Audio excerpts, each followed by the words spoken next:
یہ ہمارے دماغ کے وہ خلیے ہیں جو تب بھی کام کرتے ہیں جب ہم کوئی کام کرتے ہیں اور تب بھی جب ہم کسی اور کو وہی کام کرتے ہوئے دیکھتے ہیں۔ اچھا، تو یہ وہی چیز ہے کہ جب ہم کسی کو ٹھوکر کھاتے دیکھتے ہیں تو ہم خود بھی اچھل پڑتے ہیں؟ بالکل وہی، یہ دوسروں کے تجربے کو محسوس کرنے کی صلاحیت ہے۔ گرین کہتے ہیں کہ ہمارے آباء و اجداد نے اسی صلاحیت کو اوزاروں اور شکار پر استعمال کیا۔ وہ پتھر کے اوزار کو اتنا محسوس کرتے تھے کہ وہ ان کے جسم کا حصہ بن جاتا تھا۔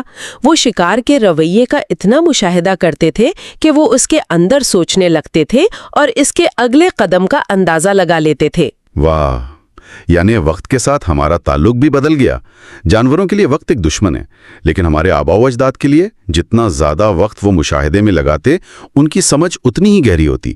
وقت ان کا اتحادی بن گیا۔ بالکل، اور گرین کا مرکزی پیغام یہی ہے، جب ہم صبر اور گہری توجہ سے کام کرتے ہیں تو ہم اپنے دماغ کی اس لاکھوں سال پرانی فطرت کے ساتھ کام کر رہے ہوتے ہیں، اور جب ہم جلد بازی کرتے ہیں، شارٹ کٹ ڈھونڈتے ہیں، تو ہم اس فطرت کے خلاف جا رہے ہوتے ہیں، جس سے ہماری قدرتی طاقتیں کمزور پڑ جاتی ہیں۔ اس سے ہم اپنے شروع کے سوال پر واپس آتے ہیں۔ اگر ہم سب کے دماغ میں یہ صلاحیت ہے تو تاریخ میں ماسٹرز اتنے کم کیوں ہیں؟ کیا اس کا تعلق آئی کیو سے ہے؟ گرین کہتی ہیں بالکل نہیں، اور وہ اس کے لیے چارلز ڈارون کی بہترین مثال دیتی ہیں، جو خود کو ایک عام ذہانت والا انسان سمجھتا تھا۔ لیکن ایک منٹ، ڈارون کا کزن فرانسس گلٹن تو اس سے بھی بڑا جینیس مانا جاتا تھا، ہے نا؟ بالکل، اور یہی تو گرین کا سب سے اہم نقطہ ہے۔ گیلٹن کا دماغ ہر طرف بھٹکتا رہا، اس نے درجنوں شعبوں میں کام کیا، لیکن کسی ایک چیز میں گہرائی تک نہیں گیا، جبکہ ڈارون کو بچپن سے کیڑے مکوڑے اور پودے جمع کرنے کا جنون تھا۔ ایک ایسی شدید لگن تھی کہ وہ باقی سب کچھ بھول جاتا تھا۔ گرین اسی کو اندرونی پکار کہتے ہیں۔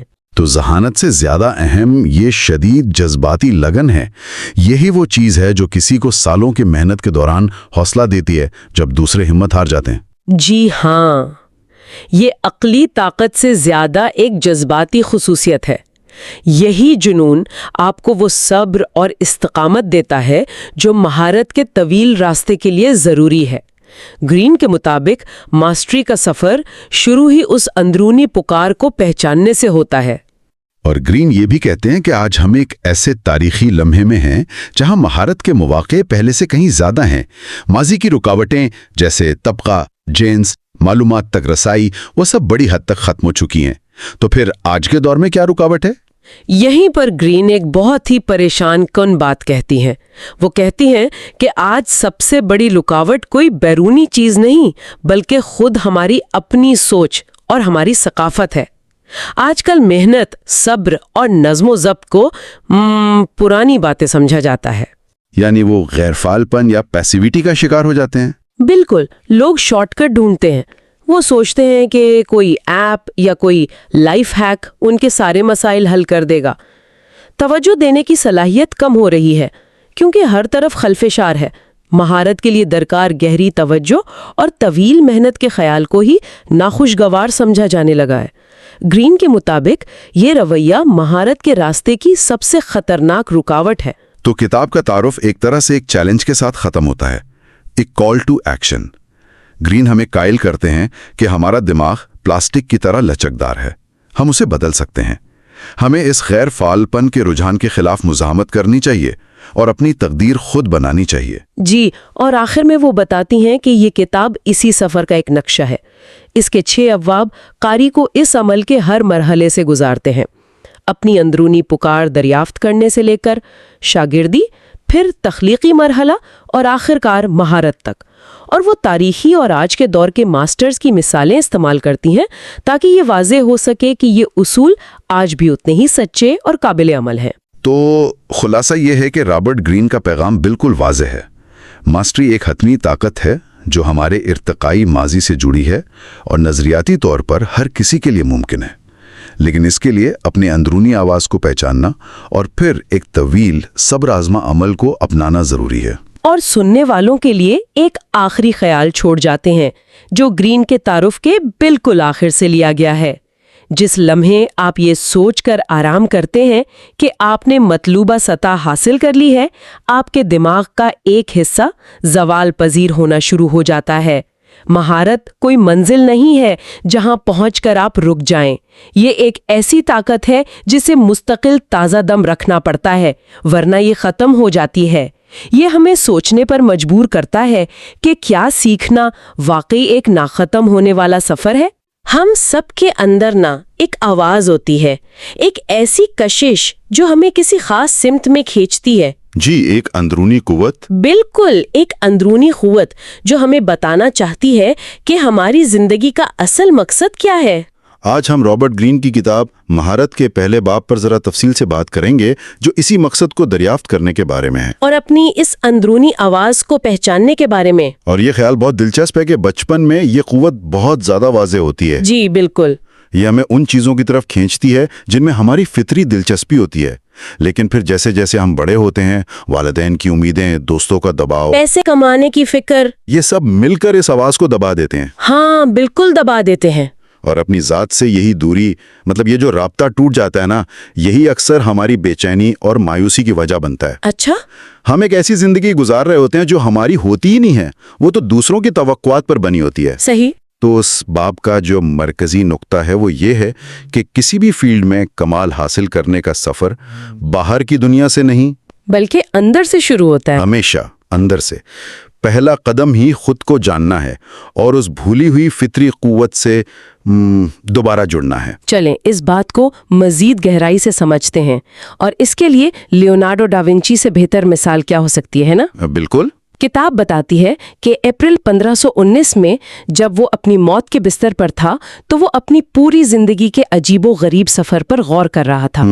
اور وہ ایک خاص سوال پر سوچ رہا تھا جو اسے زندگی بھر پریشان کرتا رہا. وہ کیا تھا؟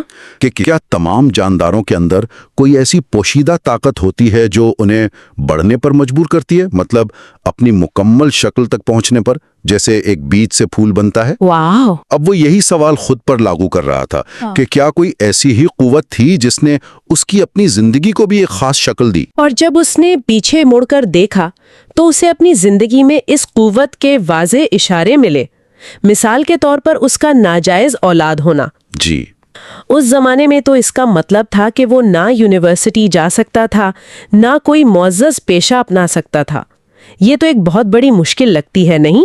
بظاہر تو یہ ایک المیہ تھا، ایک بہت بڑا نقصان تھا، لیکن اسی وجہ سے اسے وہ آزادی ملی جو کسی اور کو نہیں ملی. اچھا، کیسے؟ اسے کسی کے بنائے ہوئے راستے پر نہیں چلنا پڑا نا. وہ جنگلوں میں گھومتا، فطرت کو دیکھتا، اور جو کچھ دیکھتا تھا اسے کاغذ پر اتار لیتا تھا. یعنی اس نے کسی استاد سے نہیں سیکھا؟ نہیں، اس نے براہ راست فطرت سے خاکہ نگاری سیکھی. یہیں سے اس کی کھوج شروع ہوئی. پھر جب وہ 14 سال کی عمر میں فلورنس کے مشہور آرٹسٹ اینڈریا ڈیل ویروچیو کی ورکشاپ میں شاگرد بنا تو وہاں بھی اس کی یہی سوچ نظر آئی. جی. اسے ایک پینٹنگ میں فرشتے کی تصویر بنانے کا کام ملا، اور اس نے صرف ایک خوبصورت فرشتہ نہیں بنایا. نہیں، بالکل نہیں. اس نے اسے ایک سائنسی پروجیکٹ بنا دیا. فرشتے کے سامنے جو پودے تھے وہ نباتاتی طور پر بالکل درست تھے. اچھا. چہرے پر نرم چمک پیدا کرنے کے لیے اس نے پینٹس کا ایک نیا فارمولا ایجاد کیا.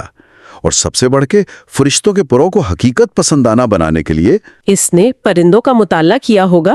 گہرائی سے مطالعہ کیا تاکہ ایسا لگے کہ یہ پر واقعی اڑ سکتے ہیں. تو یہاں ایک خیال دوسرے خیال کو جنم دے رہا تھا. پرندوں کے پروں کے مطالعے سے اسے انسان کے اڑنے کے امکان کا جنون ہو گیا. لیکن ایک منٹ، کیا ہم یہ نہیں کہہ سکتے کہ یہ کوئی پوشیدہ قوت نہیں تھی؟ مطلب سیدھی سادی بات ہے کہ لیونارڈو ایک غیر معمولی ذہین شخص تھا. وہ کچھ بھی کرتا، کامیاب ہو جاتا. دیکھیں، یہ ایک بہت اہم سوال ہے. ذہانت تو بہت سے لوگوں میں ہوتی ہے، لیکن لیونارڈو کی خاص بات یہ تھی کہ اس نے اپنی ذہانت کو اپنی اندرونی آواز کے تابع رکھا. اس کی زندگی کا ایک اہم موڑ 1481 میں آیا جب پوپ نے سسٹین چیپل کی سجاوٹ کے لیے فلورنس کے بہترین فنکاروں کو بلایا، لیکن لیونارڈو کو نظر انداز کر دیا. یہ تو اس کے لیے ایک بہت بڑی ناکامی ہوگی. بہت بڑی. اور اس نے اس ناکامی پر کیا رد عمل ظاہر کیا؟ اس نے ایک انقلابی فیصلہ کیا. کیا؟ اس نے فلورنس ہی چھوڑ دیا جو اس وقت فن کا مرکز تھا. وہ ملان چلا گیا اور خود کو صرف ایک پینٹر کے طور پر نہیں بلکہ ایک ملٹری انجینئر، آرکیٹیکٹ اور مجسمہ ساز کے طور پر پیش کیا. واہ، یعنی اس نے اپنی پہچان ہی بدل دی۔ وہ سمجھ گیا تھا کہ اس کا دماغ ایک وقت میں کئی چیزوں پر کام کرتے ہوئے بہترین نتائج دیتا ہے۔ اس نے معاشرے کے بنائے ہوئے آرٹسٹ کے خانے میں خود کو قید کرنے سے انکار کر دیا۔ میلان میں اسے گھوڑے کا وہ مشہور کانسی کا مجسمہ بنانے کا منصوبہ ملا جو کبھی مکمل نہیں ہو سکا۔ جی، اور اس کے مخالفین جیسے مائیکل اینجلو نے اس کا بہت مذاق اڑایا۔ لوگ کہتے تھے کہ وہ شروع تو کرتا ہے مگر ختم کچھ نہیں کرتا۔ بالکل، اور عام دنیا کی نظر میں یہ ایک ناکامی تھی، لیکن لیونارڈو کے لیے نتیجہ اتنا اہم نہیں تھا جتنا کہ وہ تخلیقی عمل، وہ کھوج، وہ سیکھنے کا سفر۔ جی، وہ سیکھنے کا سفر۔ اس مجسمے کو بنانے کے لیے اس نے جو تحقیق کی، اس نے اناٹمی اور انجینئرنگ میں اس کے علم کو کہیں اور پہنچا دیا۔ صحیح۔ تو اپنی موت کے وقت اسے احساس ہوا کہ اس کی زندگی کی ہر کڑی، اس کا ناجائز ہونا، فطرت کا مطالعہ، فلورنس چھوڑنا، سب بامانی تھی۔ ایک پوشیدہ قوت نے اسے راستہ دکھایا تھا، اور اس کی ذہانت اس قوت کی پیروی کرنے میں تھی۔ یہ صرف لیونارڈو کی کہانی نہیں ہے، تاریخ میں ایسی کئی مثالیں ملتی ہیں نا۔ نیپولین اپنے ستارے کی بات کرتا تھا، سقراط اپنے اندرونی ڈیمن کی، اور آئنسٹائن اپنی اندرونی آواز کی جو اسے تحقیق میں رہنمائی کرتی تھی۔ تو کیا اس کا کوئی سائنسی یا نفسیاتی پہلو بھی ہے؟ ہاں، کتاب اس کی ایک وضاحت پیش کرتی ہے۔ ہم سب جینیٹک طور پر منفرد پیدا ہوتے ہیں۔ ہمارا ڈی این اے کائنات میں ایک منفرد کوڈ ہے، اور یہ انفرادیت بچپن میں فطری رجحانات کی صورت میں ظاہر ہوتی ہے۔ کچھ بچوں کو مشینوں سے لگاؤ ہوتا ہے، کچھ کو جانوروں سے، کچھ کو الفاظ سے۔ صحیح۔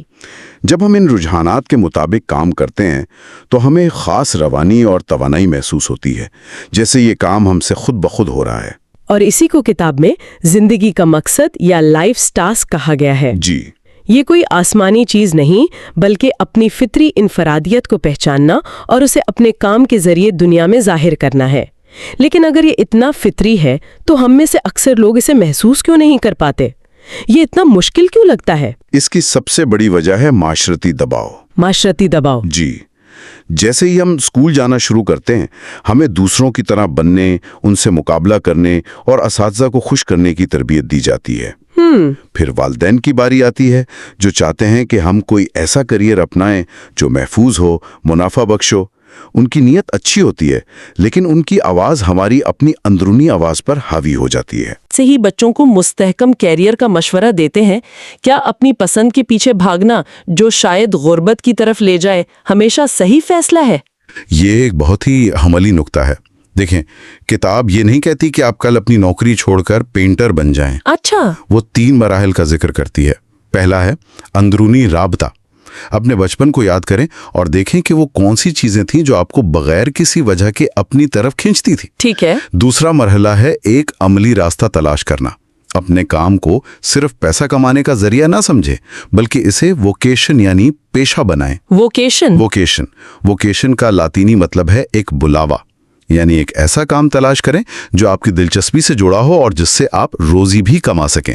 یہ ہمیشہ آسان نہیں ہوتا، لیکن ممکن ہے۔ اور تیسرا مرحلہ کیا ہے؟ تیسرا مرحلہ ہے اپنے کیریئر کو ایک سیدھی لکیر کے بجائے ایک سفر کے طور پر دیکھنا۔ ایک سفر۔ جی، آپ ایک فیلڈ سے شروع کرتے ہیں، کچھ مہارتیں سیکھتے ہیں اور پھر شاید کسی اور متعلقہ فیلڈ میں چلے جاتے ہیں۔ آپ ہمیشہ نئی راہیں تلاش کرتے ہیں، بالکل لیونارڈو کی طرح جس نے پینٹنگ، انجینئرنگ اور سائنس کو ملا دیا۔ ٹھیک ہے، تو یہ تو نظریاتی باتیں ہو گئیں۔ اب کچھ عملی حکمت عملیوں پر بات کرتے ہیں جو کتاب میں دی گئی ہیں۔ پہلی حکمت عملی ہے اپنی ابتدا کی طرف لوٹیں۔ مجھے یہ خیال بہت پسند آیا کہ جواب آگے نہیں بلکہ پیچھے ہمارے ماضی میں چھپا ہے۔ بالکل، اس کی بہترین مثال آئنسٹائن کی ہے۔ جب وہ 5 سال کا تھا تو اس کے والد نے اسے کمپاس دیا۔ اچھا؟ وہ یہ دیکھ کر حیران رہ گیا کہ سوئی ہمیشہ شمال کی طرف اشارہ کرتی ہے، چاہے وہ اسے کیسے بھی گھمائے۔ اس کے لیے یہ ایک جادو تھا۔ ایک بچے کے لیے تو ہوگا ہی۔ پوشیدہ قوتوں کا یہ خیال اس کے ذہن میں بس گیا، اور یہی تجسس اس کی پوری زندگی کی تحقیق کا مرکز بنا۔